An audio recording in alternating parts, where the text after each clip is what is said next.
We wanted to create a space where we could have meaningful conversation, provide insight, and connect with listeners on a deeper level. So we brainstormed ideas and the podcast was born, Let's Sip and Chat. Welcome, friends. You are listening to Let's Sip and Chat, where we talk and laugh about relatable and often unexpected real life. And this is your host, Jacky. And your host, Anay. And I'm Leala, and together we're your trio of hosts on this podcast. Welcome back, everyone. Today we are talking about surviving the holidays. Okay, so for the first thing we can talk about is creating a holiday checklist about all the checklists you're gonna make. No. So, you can, I don't know about you guys, but starting like lists are like very crucial for me to stay on task. Yes. And know what I'm doing.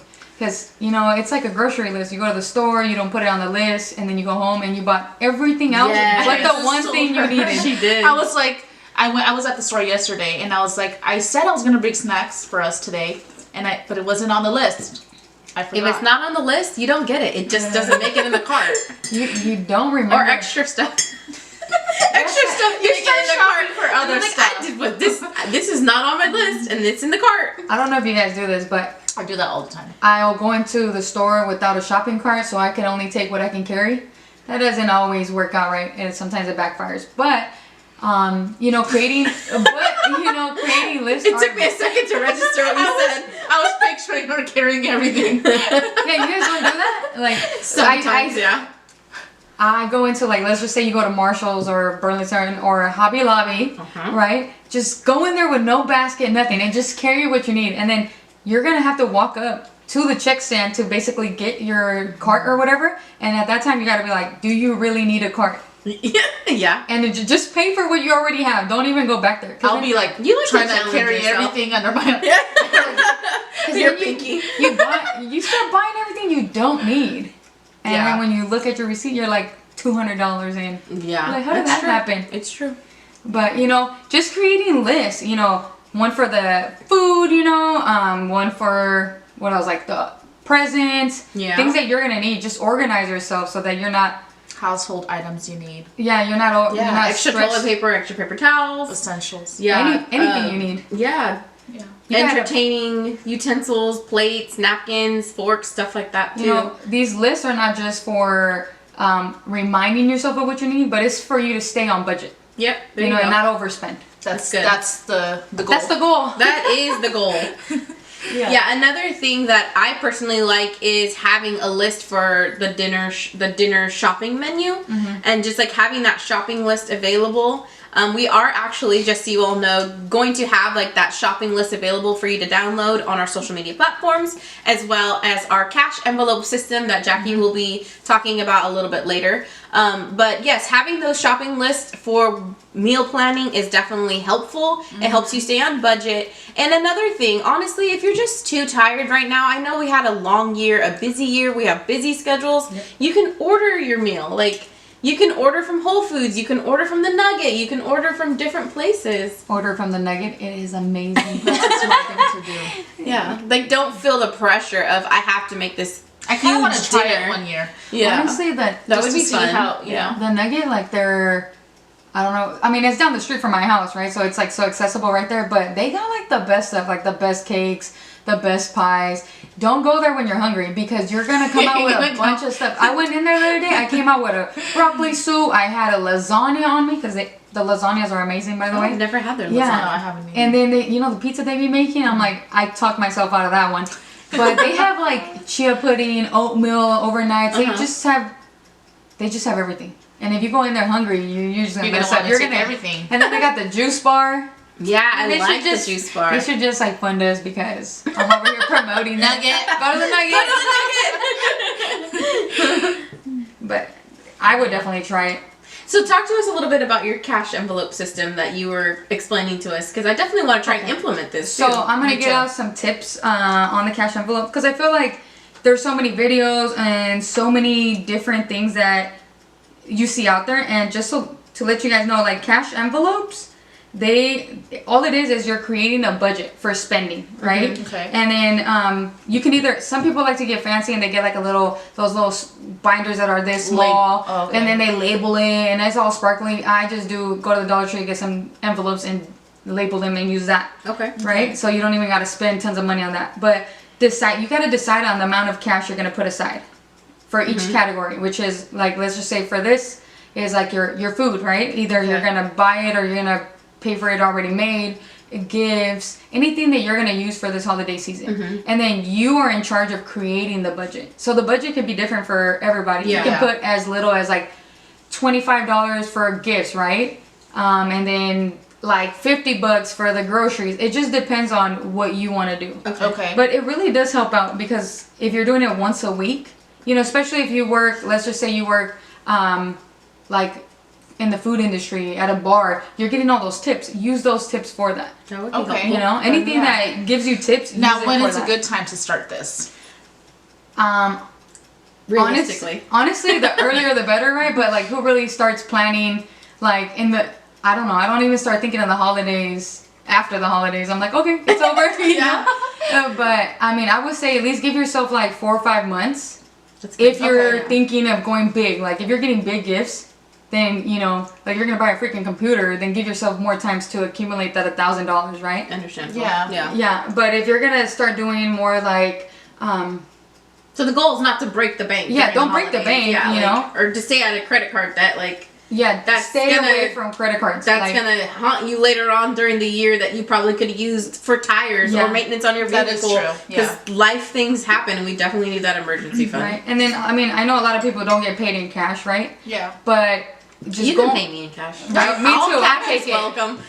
But, you know, just start pulling that money out. Like, start pulling it out from your bank and then assigning it in those cash envelopes. It's crazy. It really does keep you on track and it's so satisfying just to like see the money just go into the envelopes. I'm gonna start doing that. Yeah. Because I'm always a last minute shopper when it comes to Christmas shopping. And then the cash envelopes, they don't just work for the holidays, like vacations, Disneyland, anything that you know that you're gonna do, you know, a couple months from now, put it in there so that when you are going on this vacation or this Disneyland trip or whatever it is that you're gonna use it, you already have that money set aside.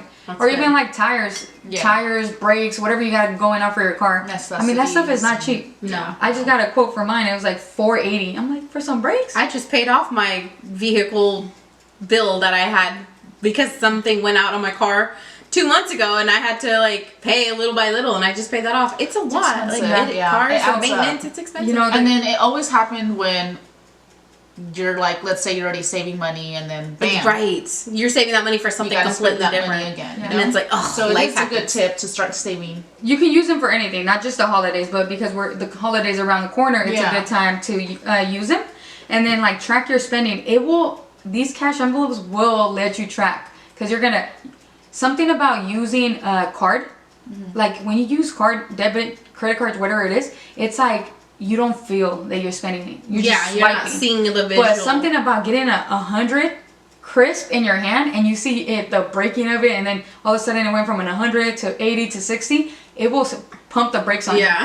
So the cash envelope really work. And you can always adjust it. If you don't have the 50 that was going to go in the food envelope, but you can only do 25 this week, go for it. Just put it in there. You know, it's just going to feel like it's assigned money for this area and it doesn't feel so overwhelming, like it's really. So you write the total outside the envelope and then not until you reach that amount. Okay. Yeah, you number it. So or do you just keep going? I mean, you could keep going, but you can number like you number the envelopes, whatever it is that you need it for and whatever amount you want for that, because you're assigning the budget. Yeah, it really works. Like it really works. It doesn't feel so harsh as going straight into your bank and taking out $400 for that specific thing, you know? And realistically, like, let's be honest, like the way the world has been and like our economy and stuff, inflation. Sometimes we don't have that 400 all at once. And if you do, yeah, that's fine. But if you don't, like a majority of America, like we don't have that 400 just to like pull out and just go. But even if you have it, it still be hurting. It does still hurt. Yeah. You know, I have my rainy day fund, and when I had to touch it, I'm like, I gotta start over, you know? So it still hurts regardless, you know? But, you know, and other tips that you can have are like, the kids, right? The kids want gifts. You can get the kids gift, but adults that can go and buy their own gifts, I mean, you can do DIYs, right? That's true. Candles or whatever it is that, just look something up on YouTube or TikTok and make some gifts that you can just give everybody. And it's not like about the price of the gift. Yeah. I think it's about you just wanting to give. Yeah. Like you said about like making candles. Like it doesn't Something take a lot. that's meaningful. I'll take some gas cards though.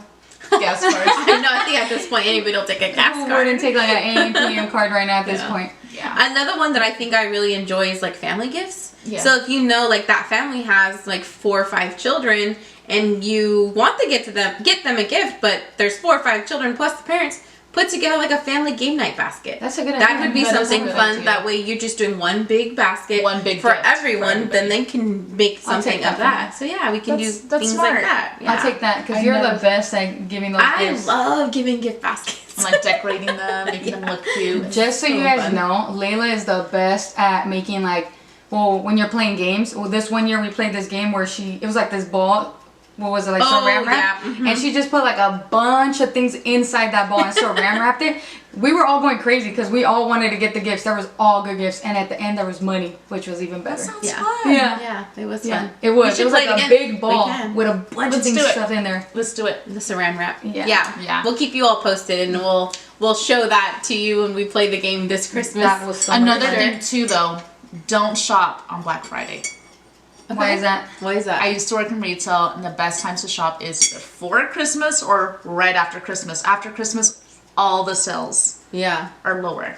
So is it just like so you can almost like really save those after Christmas sales for you're gonna be your paying gifts less for the next year in the month. If you let's say you go to Black Friday, you find something for $30. In a month, you're gonna be buying it for like $10. So way cheaper. They just hike up the prices? Cheaper. Yes. So you see, people, you don't have to leave your Thanksgiving dinner to go out shopping. Just wait. Just hang out with your family. Do you think they do that more with, meaningful. What do they call the Amazon one too? They do like a... like Cyber Monday. You think that's all... So don't get me wrong, there are good deals. Yeah. Especially for like electronics and all that. But I say like clothes, I don't know. You can always get a better deal after Christmas or before Christmas. Good to know. Yeah. Good to know, because Daniel likes expensive gifts. Expensive gifts, like over the top. I'm like, do you really need that? I'm like super simple. I'm like, give me like a Hallmark card and write something like nice in there, and I'll throw some money in there. Well, I think also your love language is quality time, so that makes a lot of difference. Like you like the details and things. Daniel's love language is definitely gifts, and it's not just, you can't, like if I try to give him a DIY, he's like, what the heck is this? Like, why didn't you give me some shoes? Why didn't you give me, everything's so expensive. Yeah.